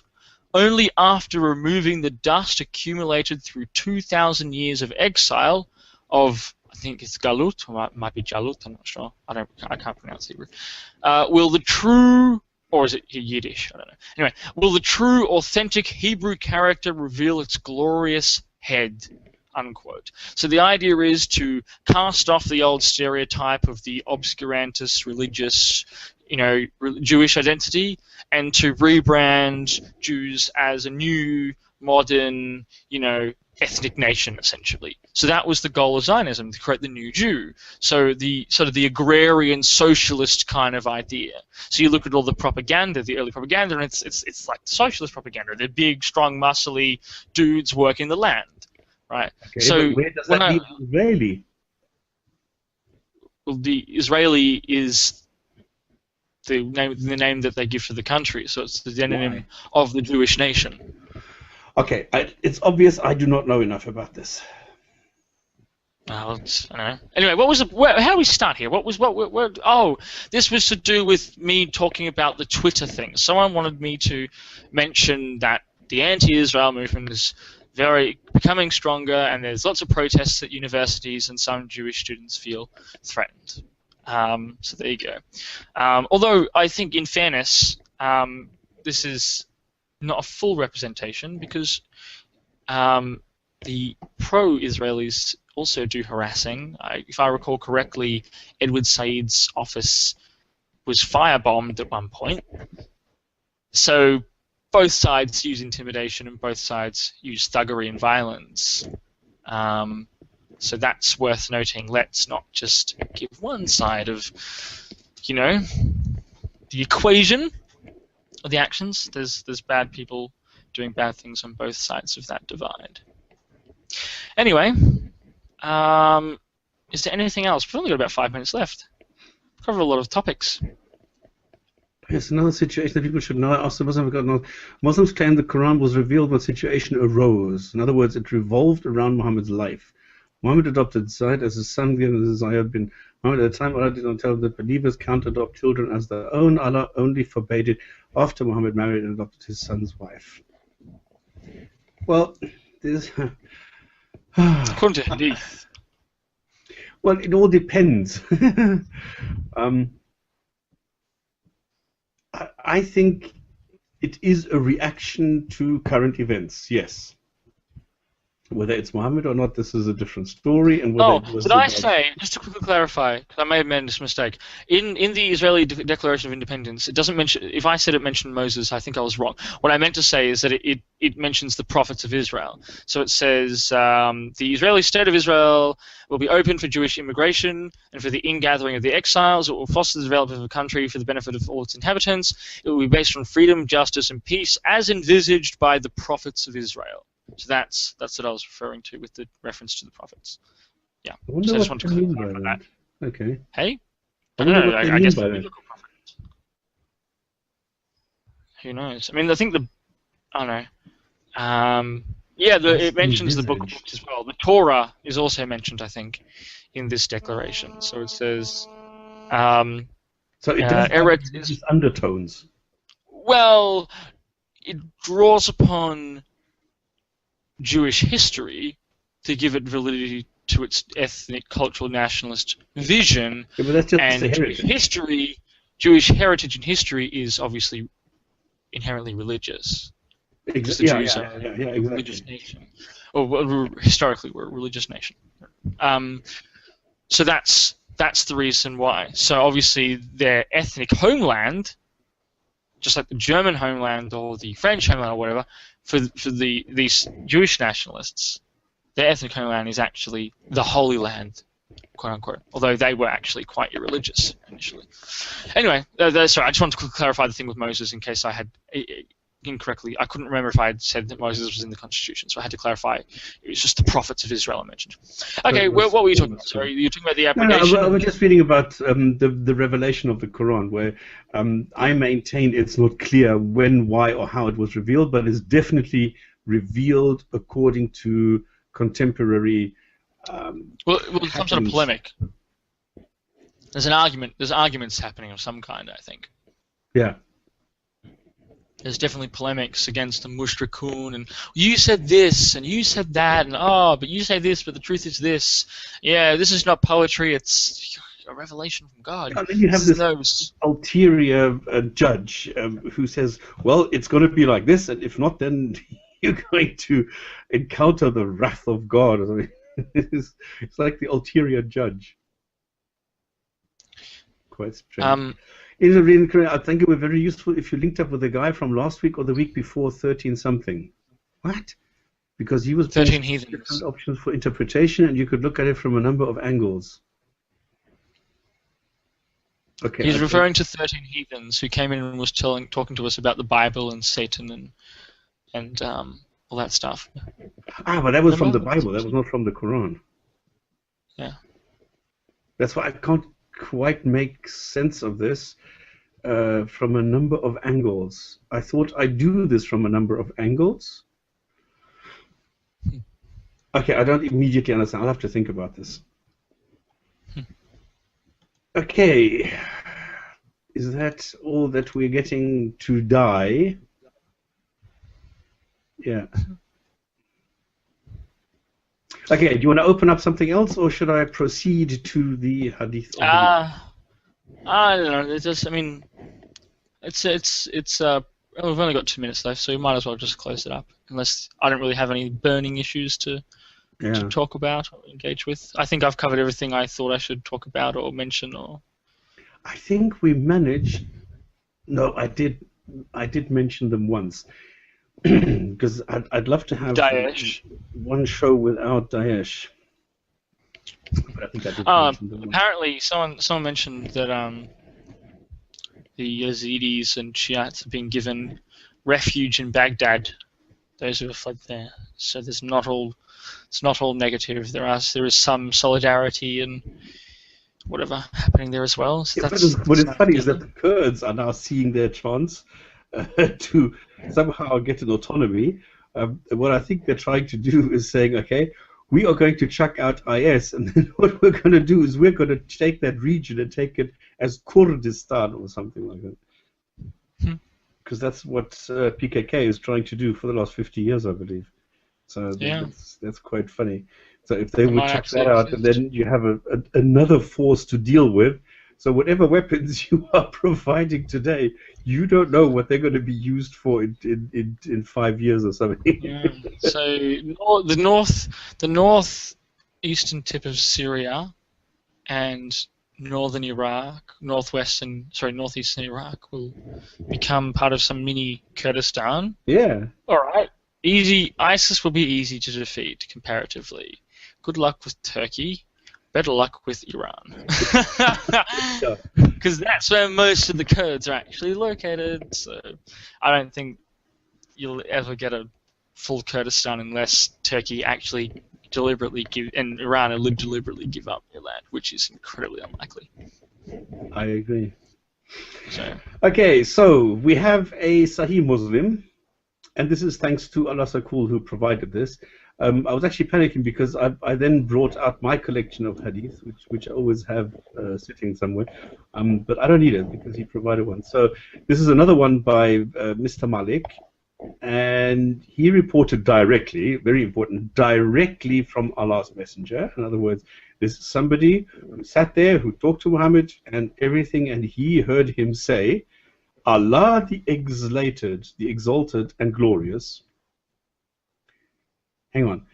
Allah has appointed an angel as the caretaker of the womb. But aren't there a couple? And he would say, my Lord, it is now a drop of semen. So, this is an angel reporting to God because God doesn't know what the condition is of the womb. So God creates everybody, but he doesn't know what is happening. That's interesting. It is now a clot of blood, my Lord. It has now become a lump of flesh. And when Allah decides to give it a final shape, the angel says, my Lord, would it be male or female, or would he be an evil or a good person? So this is already determined in the womb. What about his livelihood and his age? That's also determined in the womb.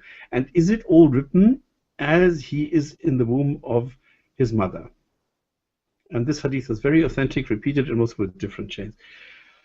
So in other words, what we learned from this is that the development of the embryo into the fetal stage and then birth is already predetermined. So God already knows when he created that being, what this created being would be like, what it would do, and that it will be an atheist, and it will be very critical and a rational thinker. Well done, Mr. Creator.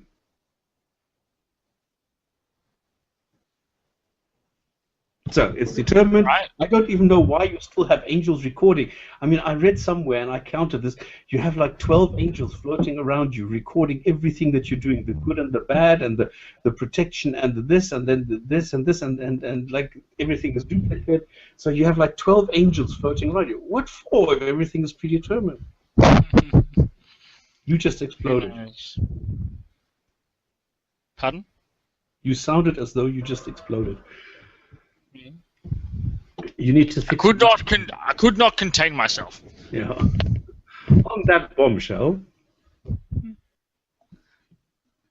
All right. Guess we'll see you guys later now. Bye. Next week.